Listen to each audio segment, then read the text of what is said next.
Après les grands vertiges du début d'année, les bourses ont repris quelques couleurs. La grande descente aux enfers que l'on pouvait craindre a été stoppée. Simple rémission ou fausse alerte? Telle est la question. Elle est essentielle car la reprise des pays avancés se joue bien à la corbeille. Un nouveau choc sur les prix d'actifs donnerait le coup de grâce à des croissances qui recommencent à patiner. Alors, essayons de faire le tri de ce que l'on sait. Ce que l'on sait est en soi inquiétant. Car si cela fait plusieurs mois que nous nous interrogeons sur le fait de savoir si nous sommes assis sur un volcan financier, cela ne fait plus de doute maintenant. La crise récente a démontré plusieurs choses. Que la situation des sociétés financières était particulièrement vulnérable. Au premier reflux des bourses a aussitôt ressurgi l'inquiétude autour de la qualité des bilans des banques européennes, du Sud, mais aussi allemandes et françaises. Autrement dit, le QI n'a pas encore permis de purger la situation héritée de 2007-2008 et la déflation continue à miner la qualité des actifs détenus par les banques. Surtout, les spreads ont recommencé à se creuser au sein de l'espace européen, compte tenu de la porosité qu'il y a entre la situation bancaire et celle des finances publiques. Autrement dit, les prémices d'un épisode 2 de la crise de l'euro a immédiatement commencé à se mettre en place. Bref, tous les ingrédients d'une diffusion systémique de la crise ont ressurgi. Nous savions déjà que tout était réuni pour une forte instabilité, puisque dans un contexte de taux zéro, une petite variation des anticipations peut provoquer de grosses variations des prix d'actifs, mais cela ne fait pas une tendance. Ce que je voudrais sonder ici, c'est le risque d'un krach plus profond. Pour cela, tournons-nous vers la bourse américaine qui donne en général le là que l'Europe amplifie le plus souvent. Et même si la dernière lubie des marchés est de se corréler au prix du pétrole, intéressons-nous à quelques fondamentaux en essayant de croire que les marchés ont une part de rationalité. Premier indicateur, celui qui focalise toutes les inquiétudes, la valeur de la capitalisation boursière au PIB. Je n'épilogue pas, il est parlant à lui tout seul.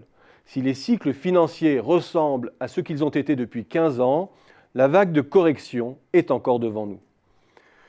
Deuxième indicateur, la rentabilité économique des entreprises non financières américaines. J'ai rapporté ici le résultat d'exploitation après impôt à l'ensemble des immobilisations des sociétés non financières. Elles se dégradent maintenant depuis 2 ans.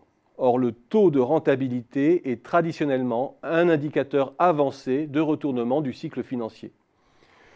Si je prends en compte le fait que la valeur des grands groupes se détermine sur un périmètre monde, ce que l'on sait de la dynamique de la croissance mondiale laisse à penser que le mouvement devrait se poursuivre.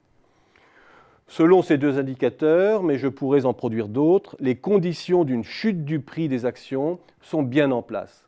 Toutes choses égales, par ailleurs, dirons-nous. Sauf que c'est certainement la pire des hypothèses aujourd'hui. Si les taux zéro deviennent un régime permanent, il n'est pas certain que je puisse m'appuyer sur ces quelques relations stables. Regardons alors un autre indicateur pour nous en convaincre. Le levier, c'est-à-dire l'écart entre la rentabilité économique et le taux d'intérêt réel. Il n'a cessé de croître et se maintient à des niveaux incroyablement élevés. Bref, il est toujours aussi intéressant de lever de la dette pour détenir des capitaux propres d'entreprise. Autrement dit, les fusions-acquisitions et les LBO pourraient soutenir encore longtemps le prix des actions. Autre indicateur pour ceux qui se souviennent de leur modèle canonique de formation des prix d'actifs, la fameuse formule de Gordon-Shapiro. Cours égale dividende sur R, c'est-à-dire le taux d'intérêt plus une prime de risque, moins G, c'est-à-dire le taux de croissance. Nous connaissons les dividendes du SP500 et les cours. On peut donc en déduire le R-G des marchés. S'ils sous-estiment le risque ou surestiment la croissance, cela booste artificiellement les cours. Comparons maintenant le R-G des marchés avec l'écart des taux d'intérêt à 10 ans et de la croissance nominale observée. Eh bien, rien de tel n'apparaît manifestement. Les marchés sont très loin d'avoir incorporé tout le potentiel de hausse autorisé par la décrue des taux d'intérêt. Bref, la conjoncture me pousse à dire que les bourses vont baisser. Mais le syndrome des taux zéro me souffle plutôt qu'un rallye de hausse n'est pas exclu. Je ne cache pas que j'aurais aimé être un peu plus conclusif.